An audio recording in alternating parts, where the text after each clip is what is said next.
friends. My text for today comes from Mark's Gospel, chapter 1, verse 29 through 34. And I'm reading to you from the New Revised Standard Version of the Bible.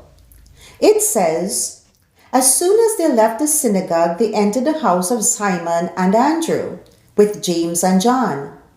Now Simon's mother-in-law was in bed with a fever, and they told him about her at once. He came and took her by the hand and lifted her up. Then the fever left her, and she began to serve them. That evening at sunset, they brought to him all who were sick or possessed with demons, and the whole city was gathered around the door. And he cured many who were sick with various diseases, and cast out many demons. And he would not permit the demons to speak, because they knew him." My message today has been inspired by an article I recently read from the Sojourner's website, written by a brilliant young scholar. His name is Jason Ash.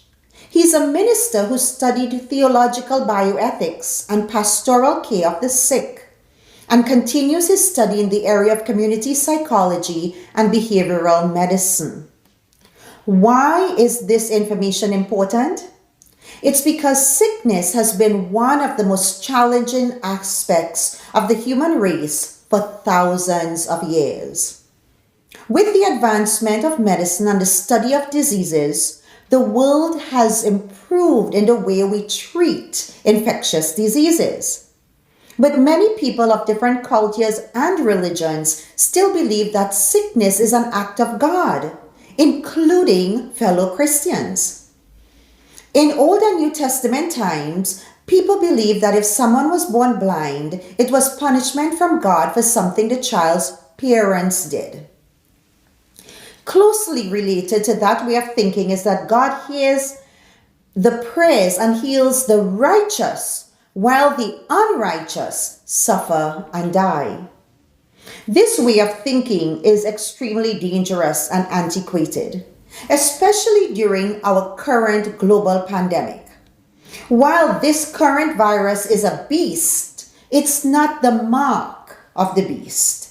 Neither is it God's punishment on America or the UK. It's a transmissible disease that spreads through human contact. According to Jason Ash, our interactions with the environment allow for viruses to evolve. This is not a divinely orchestrated plot against humanity. And God has certainly not forsaken us. God is still in control. In the text we read from Mark, Jesus was healing the sick. And texts like these give us hope that when people we love become ill, God will intervene and heal them. Sometimes that does happen, but sometimes they also die, and our faith is devastated. But we must continue to trust in the love of God, especially during this current pandemic. Ash says, during this difficult time, we can imagine a God who weeps with us and yet is still sovereign. It's true that social distancing challenges everything Christians know about the identity, evangelism, and community. But this time of social distancing allows for Christians to reimagine what it means to stay connected with each other while staying at home to protect everyone from potential exposure to the virus. Whether we stream services online or do virtual prayer group meetings, we can still be Christians. For where 2 or 3 are gathered, or even one, God is also there. As God's faithful people, we'll continue to believe in the healing power of God. But what goes hand in hand with that is the use of our intellect. Our intellectual capacity also comes from God. So each one of us has the capacity to understand the evolution of a virus and also pray for our health and pray for the health of those we love. We exercise, take our medicine, but we still ask that we be placed on the church's prayer list and that the pastor or minister pray for us. Early in his career, Francis Collins was a successful gene hunter, and I mean human genes, who helped identify genes associated with cystic fibrosis and other disorders. He went on to become one of the world's most powerful scientists. Since 2009, he has directed the National Institutes of Health, and before that, he oversaw the Human Genome Project, one of history's biggest research projects. In 1978, he became a devout Christian.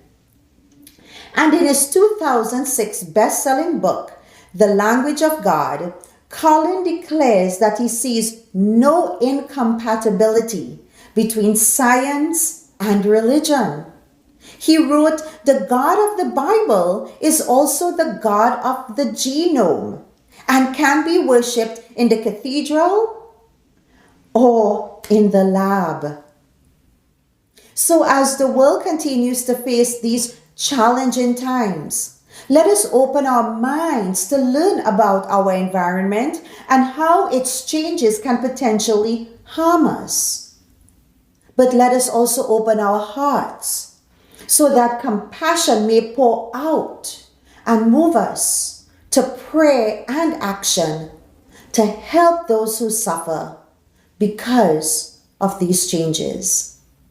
The grass withers and the flower fades, but the word of the Lord abides forever. Have a blessed and wonderful day. Goodbye for now.